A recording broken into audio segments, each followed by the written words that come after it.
Hello বন্ধুরা, অনেক দিন পর আবার আমি তোমাদের সামনে একটা মিনি ব্লগ নিয়ে চলে এসেছি। এই বড় গোপালটাকে তোমরা দেখতে পাচ্ছ, কি কিউট না বলো। জন্মাষ্টমী ছিল, তার পরের দিন নন্দ উৎসবে আমার এক পিসির বাড়িতে আমাদের নেমন্তন্ন ছিল। তো পিসির ঘরে গিয়ে দেখি ঠাকুর ঘরে এত সুন্দর একটা গোপাল, তারপরে গৌরনিতাই, জগন্নাথ, বলরাম, সুভদ্রা, এদিকে ছিল রাধাকৃষ্ণ। খুব সুন্দর পিসির ঠাকুরঘরটা। আমাদের তো একদম মনই চাইছিল না যে ঠাকুরঘর থেকে বেরিয়ে যায়।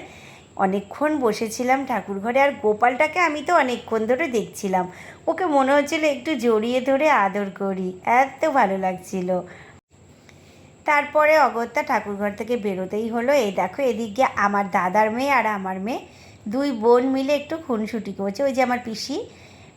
তারপরে পিসি বলল, চল বাইরে চল, গিয়ে তো আবার খেতে হবে। পিসি তারপরে ডেকে নিয়ে গেল।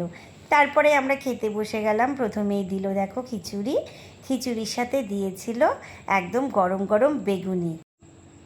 তারপরে দিয়ে গেল পোলাও, আর তার সাথে দিয়েছিল আলুর দম। সেটা খাওয়ার পরেই দিয়ে গেল চাটনি, পাঁপড় আর পায়েস। খাবারটা অসাধারণ ছিল, খুব ভালো ছিল প্রসাদ। তারপরে দুই বোনের দেখো খুনসুটি যেন শেষই হচ্ছে না। তো বন্ধুরা, এখানেই মিনি ব্লগটা শেষ করলাম। আবার দেখা হবে নতুন কোনো মিনি ব্লগে। বাই।